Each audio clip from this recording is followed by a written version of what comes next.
Blockbusters. You are listening to the Triple B Podcast.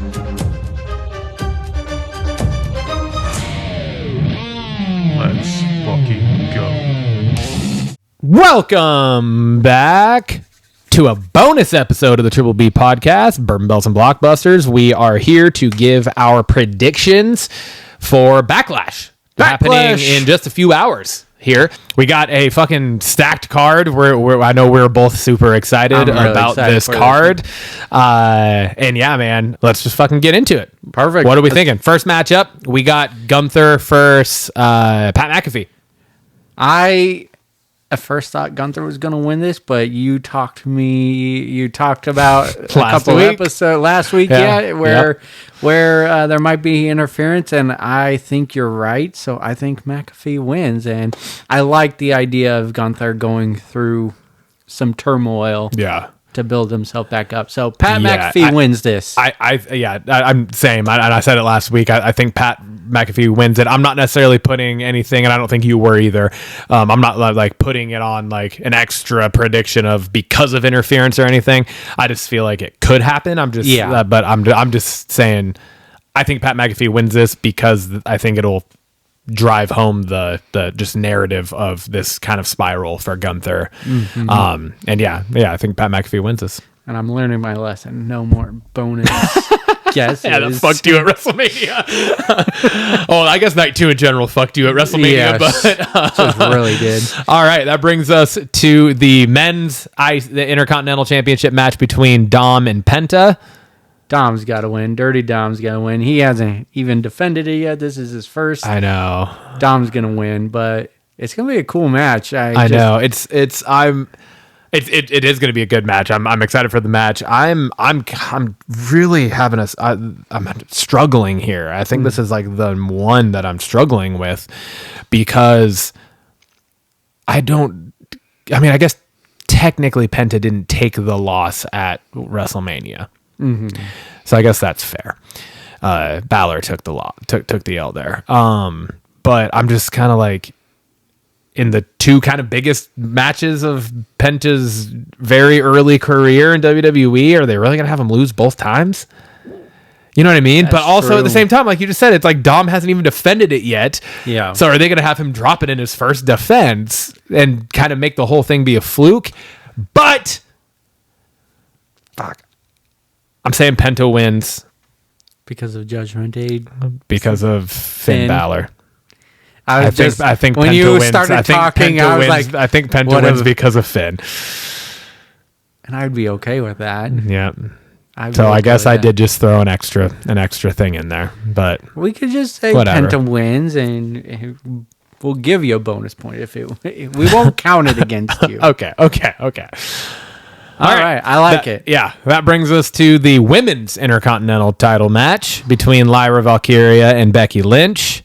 Now, this is the one I'm having the hardest time with because it could go either way. I know, man. That's a tough one because it would 100% make sense for them to just keep it on Lyra and that just kind of be like that triumph over, the greatest to do it in the women's division. Yeah.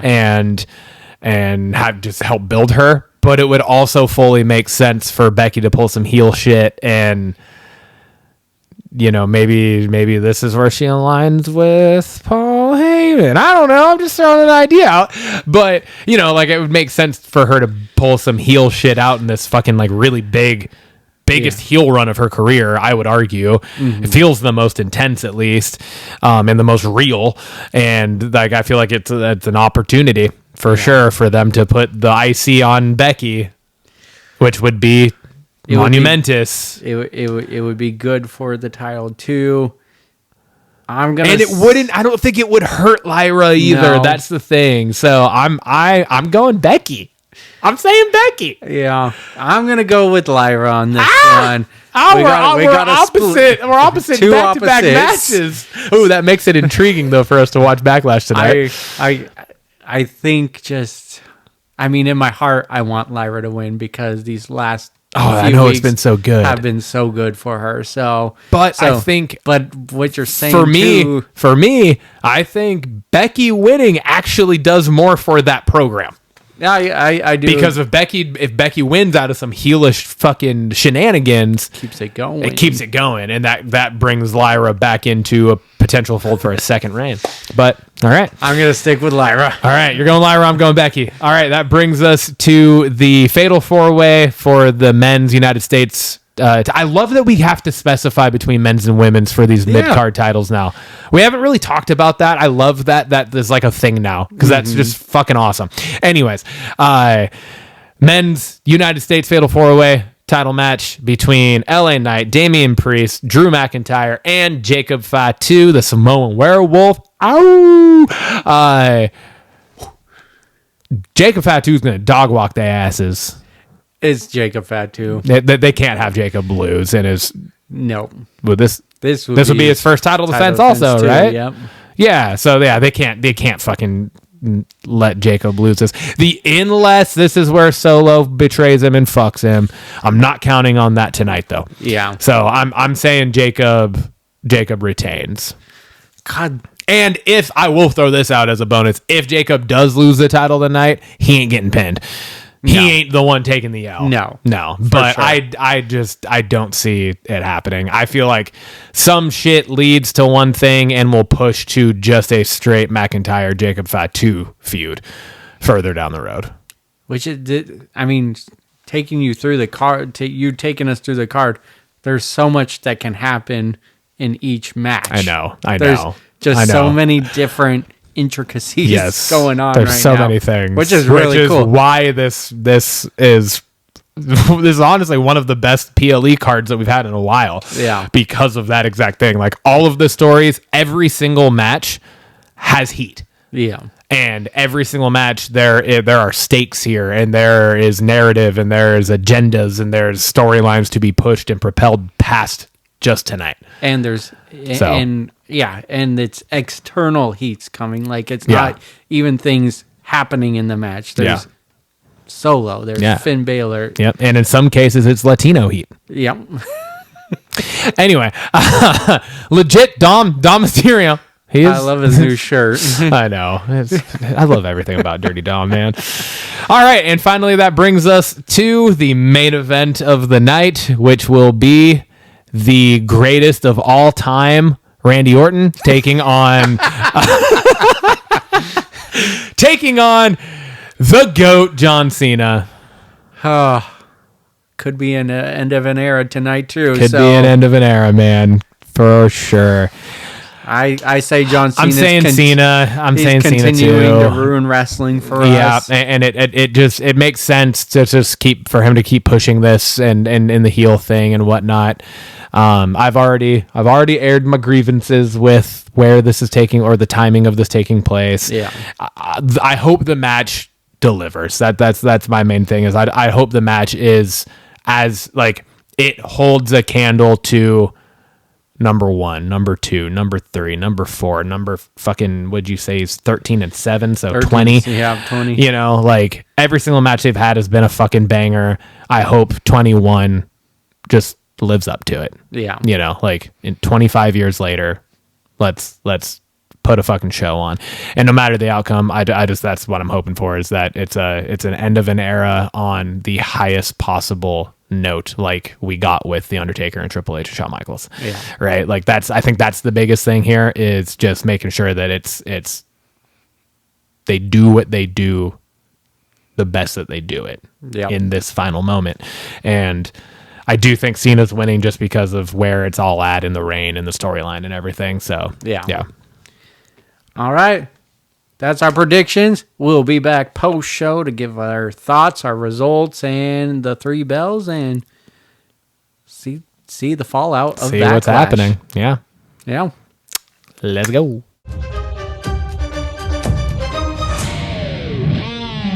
All right, and we are back now with the post-show to Backlash. Doing our little post-show follow-up here, go over the results, go over our predictions, how well we did, and our thoughts, and give our three bells rating. Yeah, man. All right. Well, first up, we had our fatal four-way for the Men's United States Championship. We had LA Knight, Damian Priest, Drew McIntyre, Jacob Fatu, and Jacob Fatu retains. Yeah, it was a banger of a match. Yeah, absolutely. It was hard hitting. It was everything we wanted. And then we get a surprise signing. Jeff Cobb from New Japan is now an ally of Solo or it doesn't look like of Jacob Fatu. Yeah, I don't know. He looks confused as all hell right now. He looks confused. He looks stunned and a little unsure of the situation for sure. So, and it looks like Drew and Damian Priest are going to continue their thing because they took themselves out of the match. Yeah, completely. Totally. The brutal South of Heaven outside off one of the big equipment boxes through a couple tables. That table swung up and hit Drew in the or Damian Priest, like I'm pretty sure it hit him in the mouth. Like he was bleeding from the mouth. I'm assuming that's what that was from. That looked brutal. We also had a fucking dope sequence where Drew McIntyre was suspended upside down on the turnbuckle, and Jacob Fatu was up on the turnbuckle, and then LA Knight came up, but Jacob Fatu pushed him off, and then Jacob Fatu's trying to get his footing right to do something off the top rope, and then up comes Drew McIntyre, sits up belly to belly off the top rope into a swanton from Jacob to LA Knight. Jacob lands, pretty much rolls perfectly up onto his feet, hits the corner, turns, and just running hip thrust back to Drew McIntyre in the corner. Off of that to the ropes, back across the ring into a suicide dive out to fucking Damian Priest across the announce table. It was a wild sequence. That man is absolutely on fire. And I mean, you said it during the match at the one point. That's the future. Yeah. Like, he is the future of this company. The big thing and right there. It's so good. He's got the mic. He got the in-ring work. He got an aura around him. Yeah, I feel like we're kind of like we literally, and we're going to get to this here, but we literally just watched a match between two guys that were, they, you know, kind of said like end of an era potentially type thing. Yeah. And like two guys that we've grown up watching, right? And then you get like, I kind of feel like we're in the midst of seeing this, like the beginning of this for two guys on separate shows that are both being pushed, and that's Jacob Fatu and Braun Breaker. Yeah, for sure. Right, and like they're both just so charismatic. They're both so good in the ring. I feel like we're turning that chapter into a new landscape. I agree. I 100% agree. I think you're right on with that. So, yeah, man. Great match, great opening. Yeah. It was I'm happy they started with that. We are 1 for 1 on that result. I don't even want to keep track. Moving on to our next match, we had the Women's Intercontinental Championship match between Lyra Valkyria and Becky Lynch. Now, and you said during our predictions that match could steal the show. And it did. I think it lived up to the hype. Yes. And came. I mean, the night was full of great stuff. That match was incredible. They tore down the house. It just had everything. So the building up to this match that we've been, talking about on our past week's episodes of how good it's been, it paid off in this match, and I don't think it's over either. Yeah, for sure. No, I 100% agree. I don't think it's over either, especially with the immediate post-show or post-match beatdown of Lyra.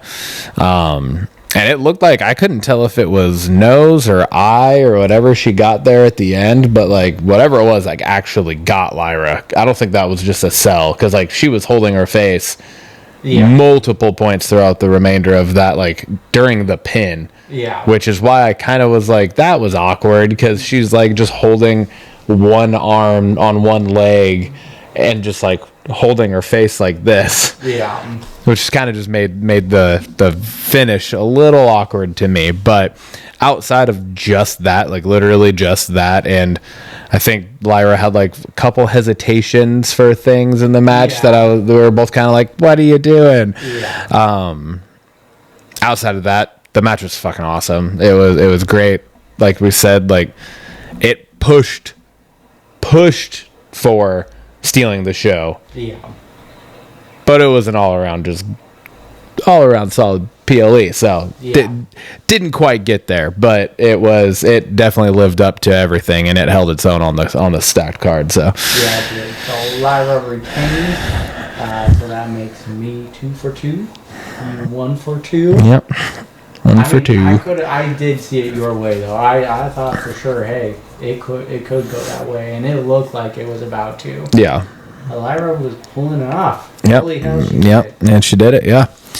All right, that brings us to the men's Intercontinental Championship match between Dirty Dom and Penta, and we got, with some shenanigans, we got a returning.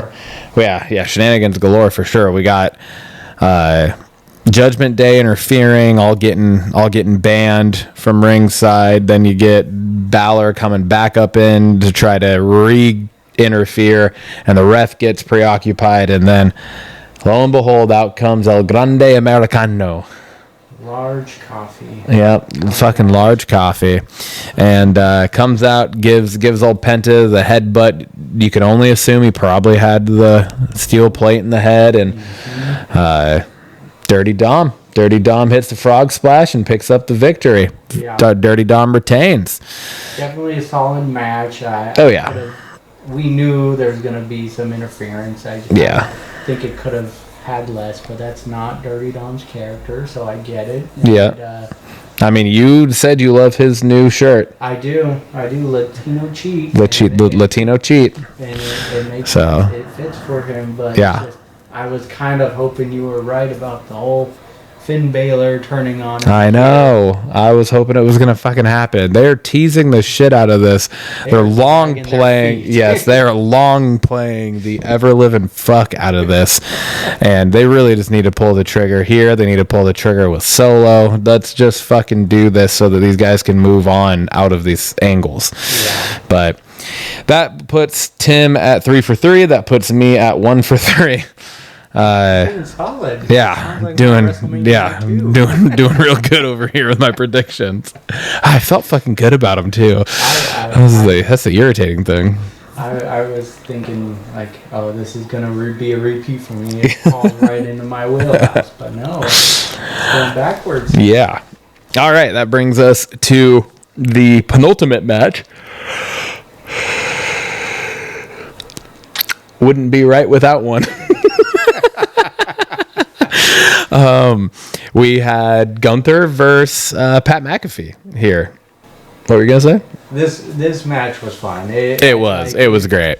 It was nothing like incredible by any means, but it had the emotion in it. Michael Cole definitely was selling it on the announcing. Absolutely, commentary was great, which really put this match over for me. And we were talking about it. It's been like 2 years. Yeah, just a little over 2 years. McAfee last competed in the ring, and guy showed out. I mean, there was some spots where I was like, oh, he could have hit Gunther a little harder, but he's not a wrestler. But he's not either, right? He's not an everyday wrestler. Man. Yeah.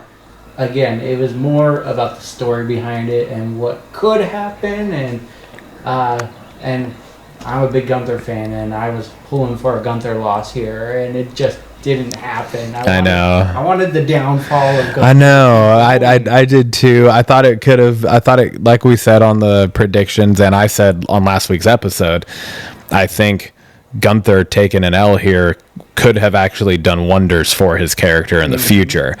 We'll see how it goes and how it plays out, because we did get a kind of difference at the end, right? There was that kind of show of respect between Gunther and McAfee too. So that's not something you would expect from Gunther. So I don't know. We'll see. We'll see how it all plays out and what happens. But yeah.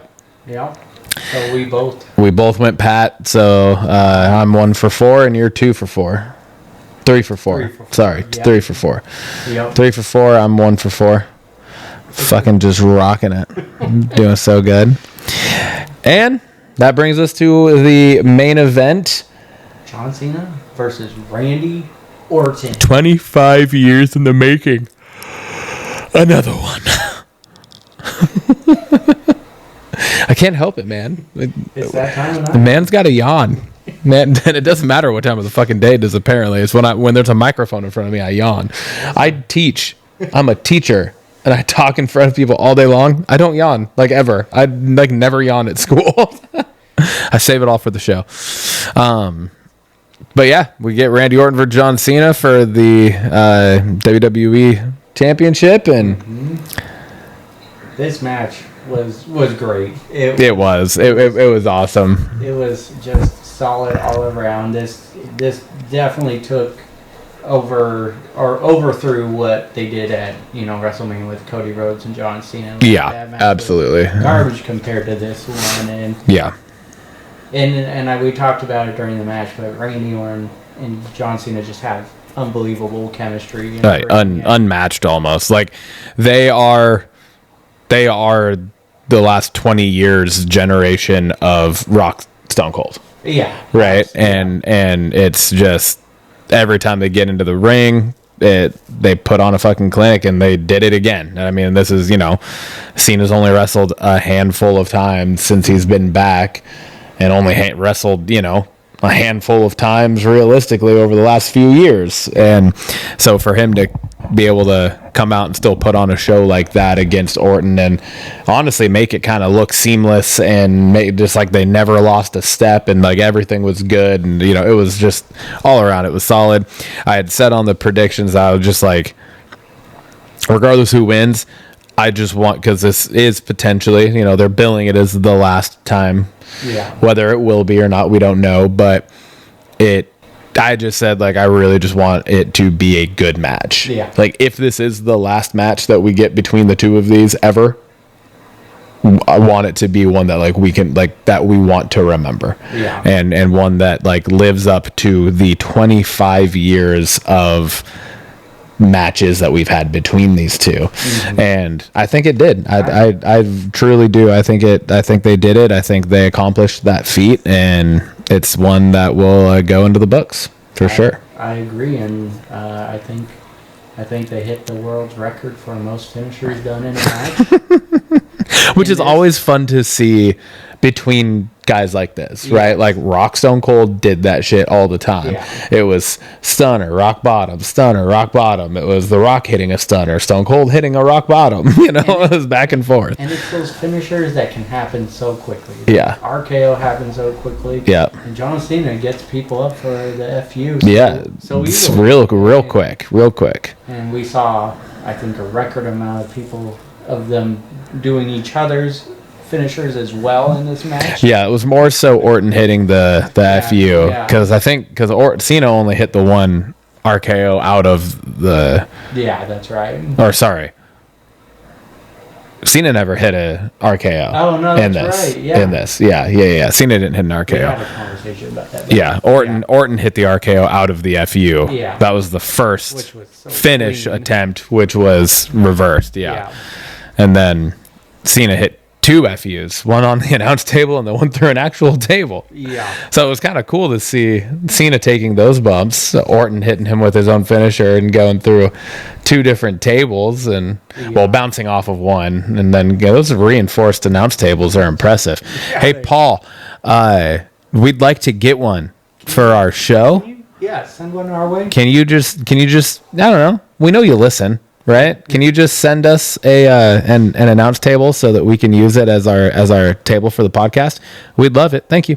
Anyways, but yeah, so we get Cena retaining with some multiple ref bumps throughout this. The original ref took 2.